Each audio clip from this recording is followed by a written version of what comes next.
Hi, I'm Phil Lefanu. And I'm Stuart Bolus. And welcome to the Lefanu and Stu podcast, episode 4. Welcome. We, actually, some admin announcements first. Me and Stu have had a poetry blog for quite a while now.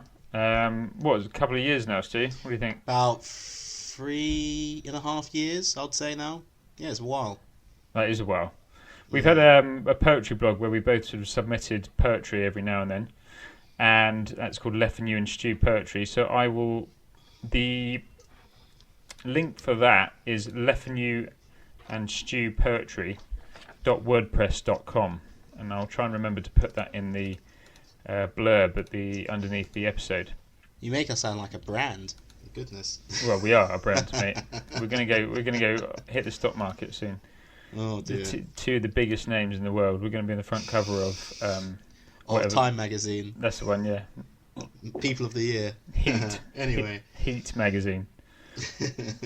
We're going to try and put a song at the end of every podcast, and we're going to put the name and artist of the song in the description of the podcast, so you guys can look it up, because our music tastes are phenomenal, and you will absolutely want to do that.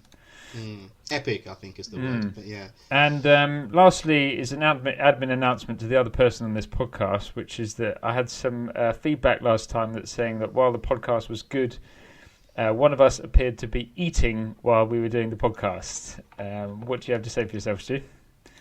Is this completely false? Me. I mean, I did hear someone saying that in the first one if we were drinking tea, but whatever. Okay. Okay. There's definitely some noise going on. It sounded like you were munching away last time.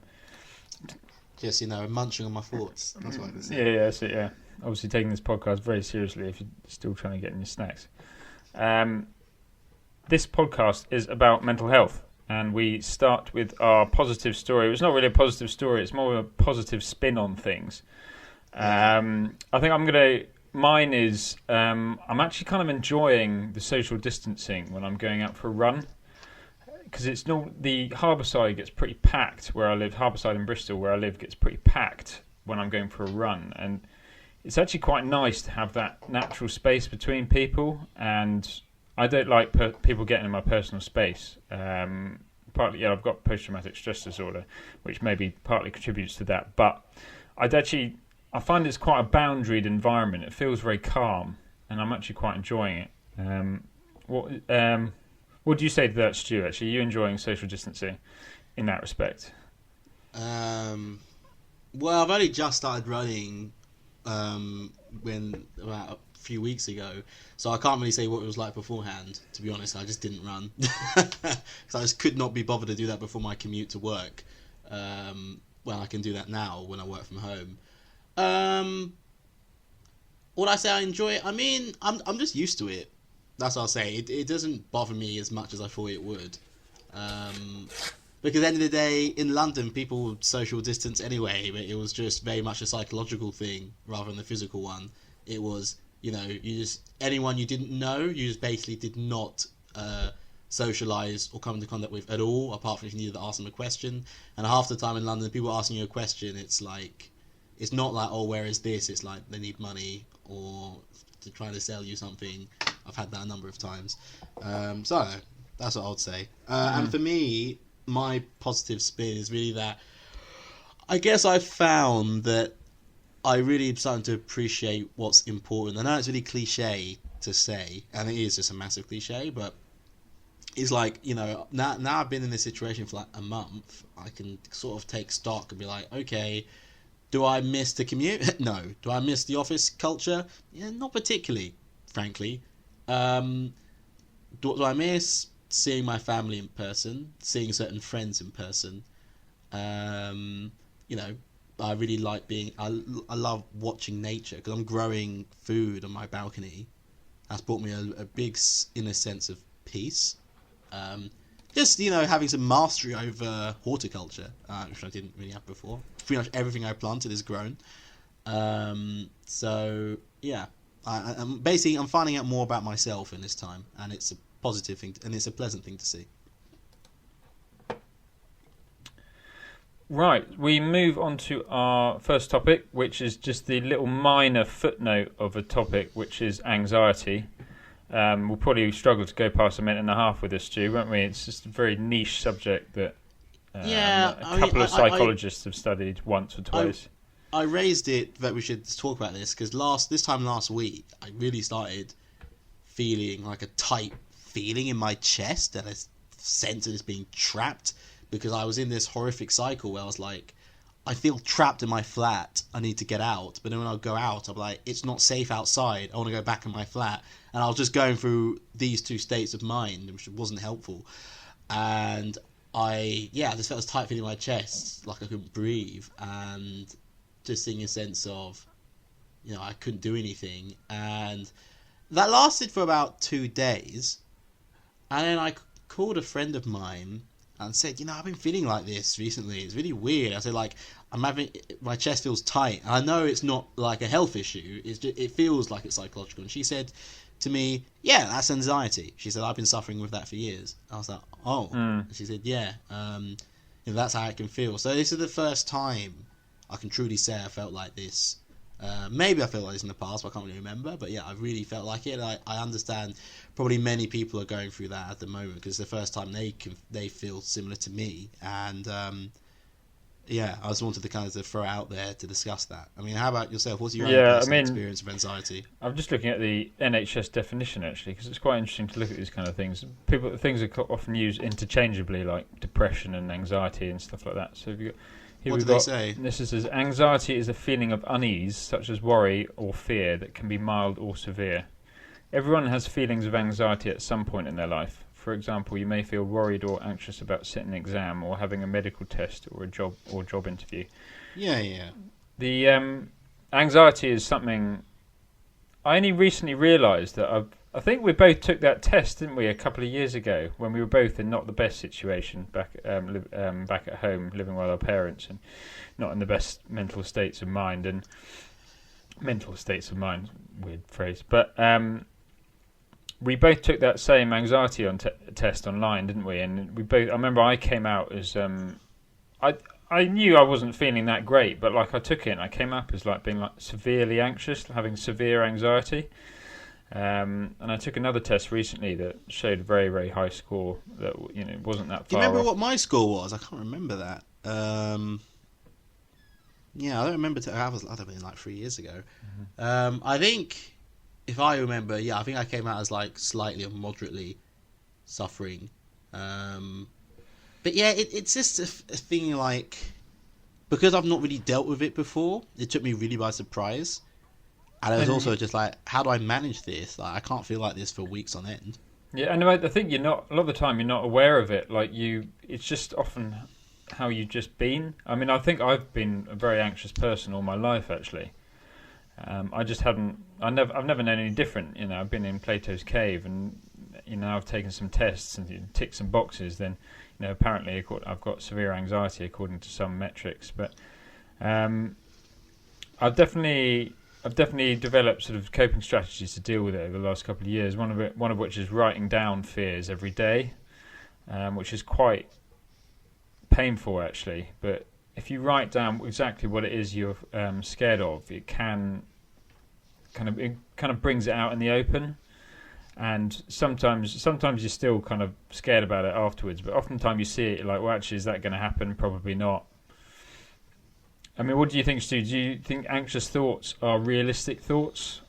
Sometimes, often, never?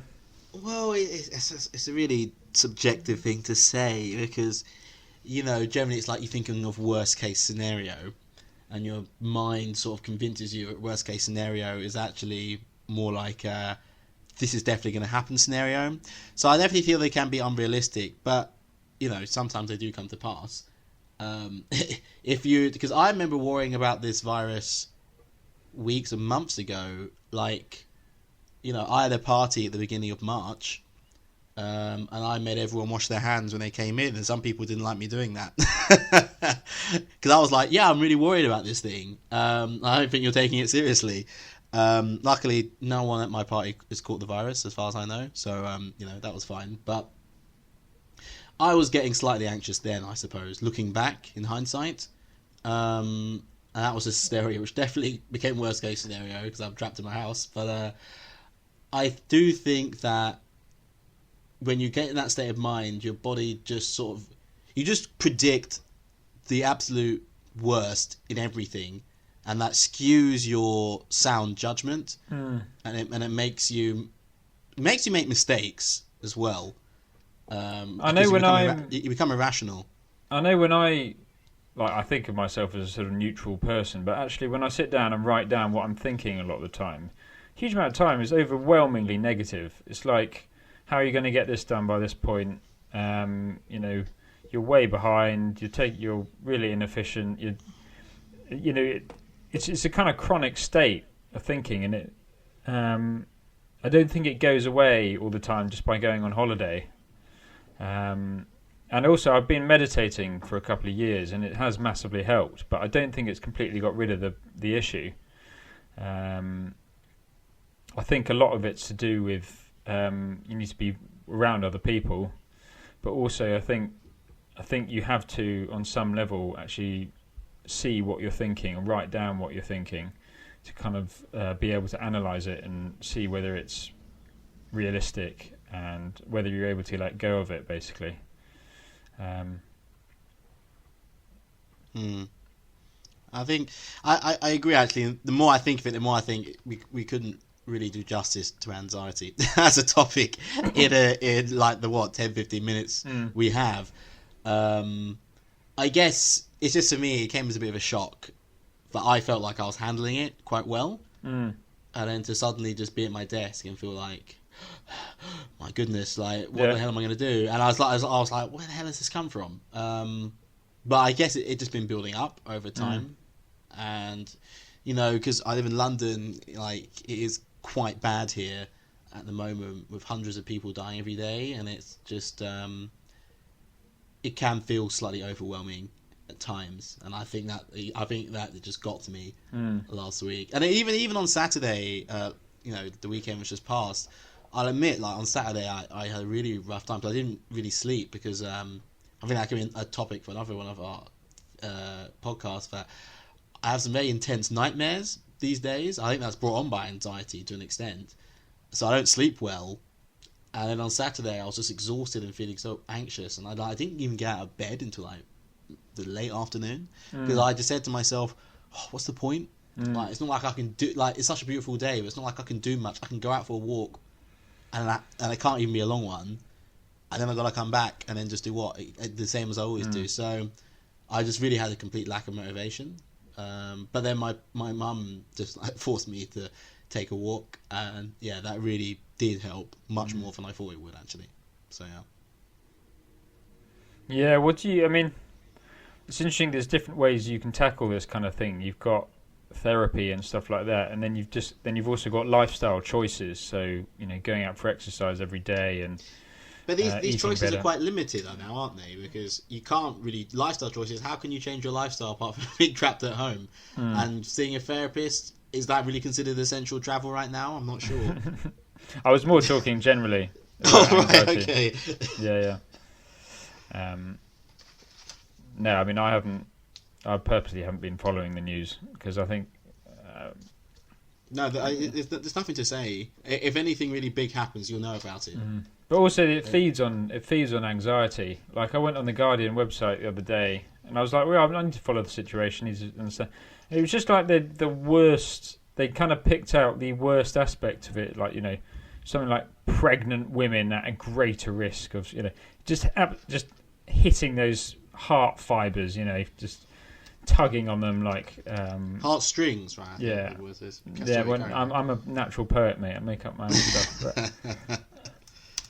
and I was just thinking, like, this isn't kind of mainstream news that, like, I can't remember what the actual title was, but basically it wasn't actually targeted at most people. It was just a way of grabbing their attention to make them feel, the media has been quite bad during this crisis. I'm not going to get into the political sort of aspects of it, but it's just that whenever, like, the death toll went down a bit, they would celebrate it as, clearly it's coming to an end, and then the death toll 2 days later would increase again.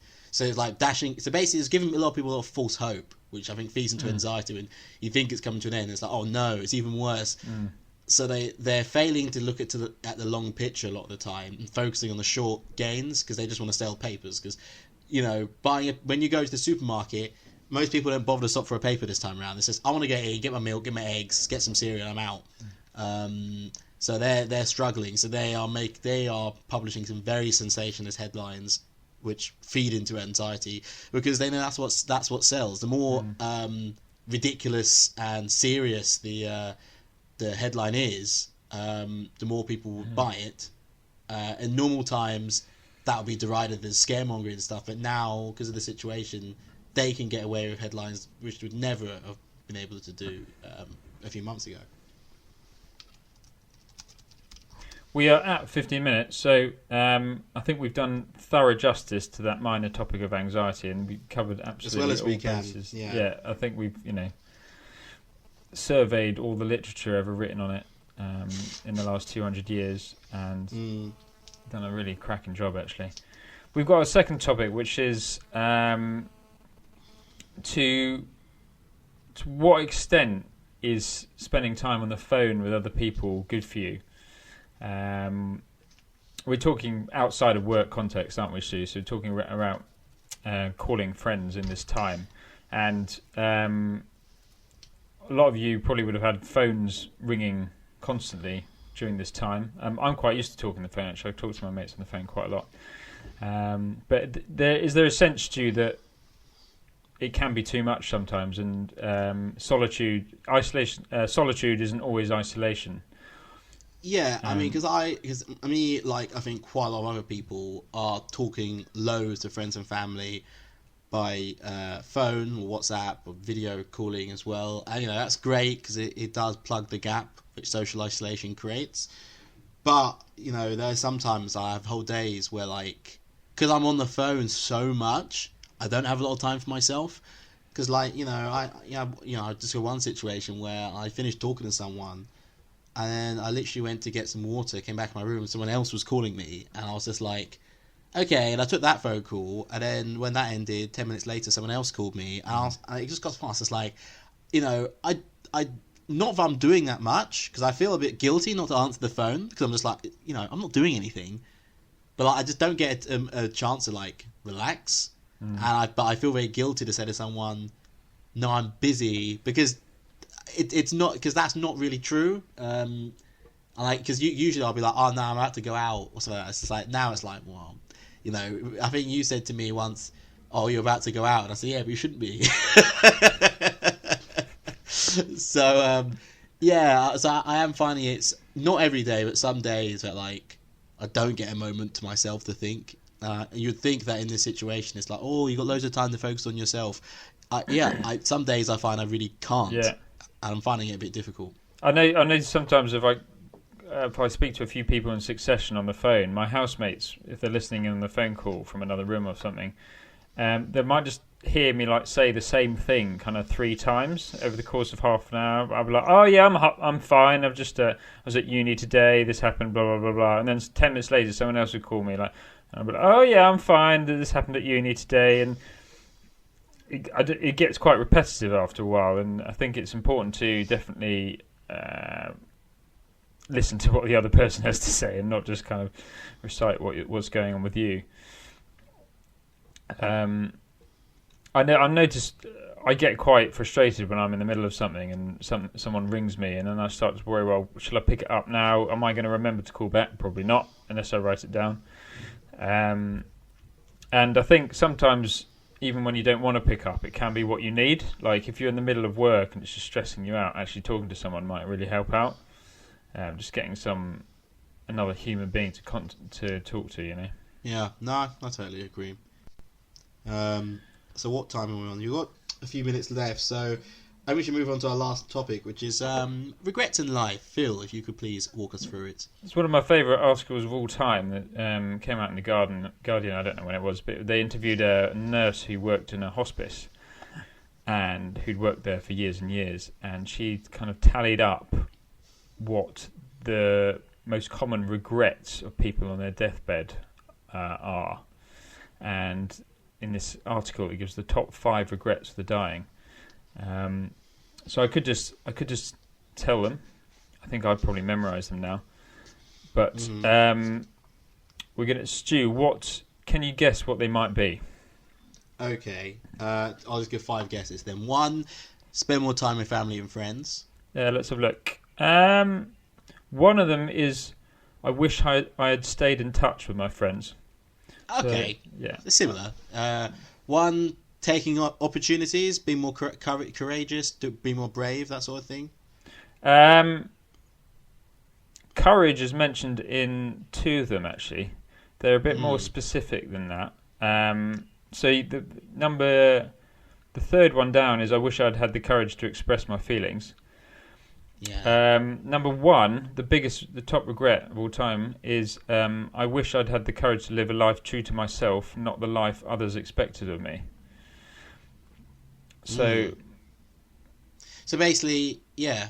Actually, Phil, why don't you just go through them 1 to 5, just so everyone can grasp it easier. So we got number 5. So the 5th one down is, I wish I'd let myself be happier.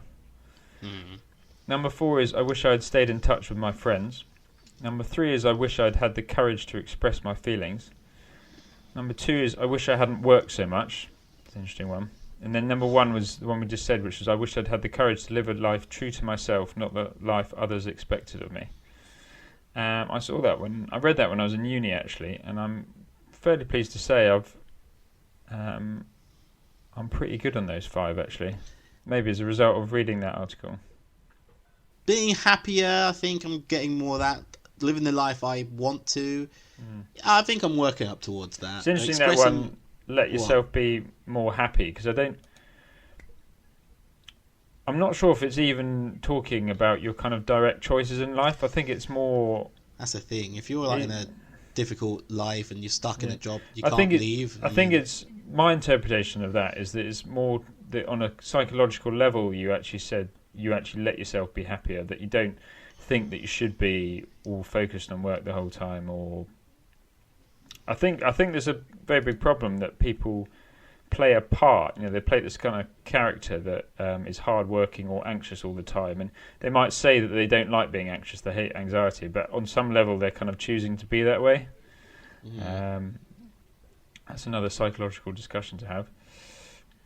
Yeah, what was the one you said, isn't it? Being open about your feelings or something like that? Yeah, number 3.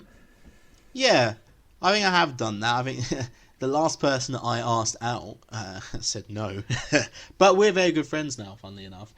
And I'm glad I said it then, because I just got that out in the open, and we kind of managed... What's the civil service term? We mitigated the after effects of that.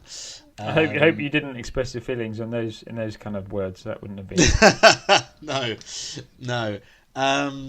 And yeah, I think generally, someone told me recently that I'm quite blunt, which they said they like, because it's great. I'm very obvious about things I like and things I dislike, and I don't sit there and go, "Oh yes, interesting." I'm like, "Well, that's kind of boring." I don't want to do that. So I think you just be true to yourself. I mean, if you really don't like something, or you don't want to do something, or you feel something, you express it, because otherwise you just bottle it up. And it doesn't help anyone. Yeah. Essentially, it seems to me, if I make my final point on that, is that all of them seem to relate to the same theme, which is just you shouldn't let others decide how you live your life, be it your feelings, be it your job, be it your desires. You basically, if you get to the end of your life and you just say, you know what? I really did what I wanted to do. I really liked doing this. I did it. I felt like this. I expressed it. The person I wanted to be with, because I think some people say, "Oh, there's this person I really want to be with. I didn't say anything, and now I'm dying." And so, what's the point of that? I mean, it's better to be like, "Well, I asked them and they said no, but at least I did. Now I can focus on other things in my life." I think that's how I feel. Yeah. I think my take on it is that I don't think I've ever met anyone in my whole life that had said something along the lines of, "Oh, I wish I hadn't travelled so much when I was younger. I wish I hadn't had so much fun when I was younger. I wish I'd worked more." I don't think I've ever met and heard anyone say that. I've met people who say they wish they focused on their career a bit more because they weren't fulfilled in it. But then you may say they're in the wrong career, perhaps. Yeah, I don't think I've I've heard plenty of people saying they worked too much when they were younger. Have I worked a lot in my 20s? Well, I'll leave that open to debate. Bit of a one-sided debate there, mate. We finished the podcast with a song. And Stu, what do you want to give a briefing on the song? Yeah, basically in the last 2-3 years, no, I'll say last 2 years. Whoops, that's my glasses there. I've become really, got really into music from Cape Verde, especially from the 70s and 80s. To be very brief, essentially, there was this movement of synth sort of music, which they had there because a shipment of synthesizers got shipwrecked on the islands. And basically the people who originally ordered them didn't want them anymore. So the government just gave out all these synthesizers free to schools, and to free music lessons. And a few people became quite adept at using them and started making music. So they have this whole genre of music there from that period, because now they have just Afrobeat. So there's a lot of that music you can find online. So this one is called Odio Sem Valor, I think by Michael Pedrino. If not, you can just remove this sentence, Phil. And it's just a really good piece of music where I suggest you listen from start to finish, because it is a good upbeat song with the last bit of the song. It's got this beat I just can't help but dance to. So yeah, nice. I'm hoping we will be able to upload it. That remains a technical issue, but I hope it will appear. That is a goodbye from me, Phil Leffenu. And that is a goodbye from me, Stuart Bolus. See you next time, guys. Goodbye.